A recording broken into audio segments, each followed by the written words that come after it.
Hi friends, YouTube ചാനലിലേക്ക് സ്വാഗതം. ഇന്ന് നമ്മൾ സുരേഷ് ഗോപിയുടെ സിനിമാ ന്യൂസുമായിട്ടാണ് എത്തിയിരിക്കുന്നത്. വീണ്ടും കോടതി കയറാൻ സുരേഷ് ഗോപി. വക്കീൽ കോട്ടടിഞ്ഞ് താരം JSK ഉടൻ തന്നെ തിയേറ്ററിലെത്തും. സൂപ്പർ ടൈം മാറിയ ചിന്താമണി കൊലക്കേസിന് ശേഷം വീണ്ടും വക്കീൽ വേഷത്തിൽ സുരേഷ് ഗോപി എത്തുന്നു. JSK അഥവാ ജാനകി വേഴ്സസ് സ്റ്റേറ്റ് ഓഫ് കേരളയുടെ സെക്കൻഡ് ലുക്ക് പോസ്റ്റർ റിലീസ് ചെയ്തു കഴിഞ്ഞു. വക്കീൽ കോട്ടണിഞ്ഞ് നിൽക്കുന്ന സുരേഷ് ഗോപിയാണ് ആ പോസ്റ്ററിൽ ഉള്ളത്. അനുപമ പരമേശ്വരനാണ് ചിത്രത്തിൽ മറ്റൊരു പ്രധാന കഥാപാത്രത്തെ അവതരിപ്പിക്കുന്നത്. നീതി നടപ്പിലാക്കും എന്ന അടിക്കുറിപ്പിലൂടെ ചിത്രത്തിൻ്റെ second look poster Suresh Gopi പങ്കുവച്ചത്. ചിത്രം ഉടൻ തിയേറ്ററിൽ എത്തുമെന്നും താരം അറിയിച്ചു. ഡേവിഡ് ആബൽ ഡൊണോവർ എന്ന കഥാപാത്രത്തെയാണ് സുരേഷ് ഗോപി ഈ ചിത്രത്തിൽ അവതരിപ്പിക്കുന്നത്. പ്രവീൺ നാരായൺ ചിത്രം തിരക്കഥ എഴുതി സംവിധാനം ചെയ്യുന്നത്.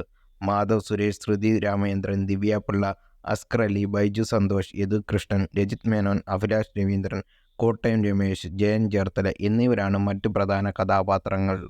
കോമോസ് എൻ്റർടൈൻമെൻറ്റിൻ്റെ ബാനറിൽ നിർമ്മിക്കുന്ന ഈ ചിത്രത്തിന് ഛായാഗ്രഹണം രണദേവാണ്. കൂടുതൽ വാർത്തകൾ അറിയാൻ ഈ ചാനൽ സബ്സ്ക്രൈബ് ചെയ്യുക, കൂട്ടുകാർക്ക് എല്ലാവർക്കും ഷെയർ ചെയ്യുക. താങ്ക്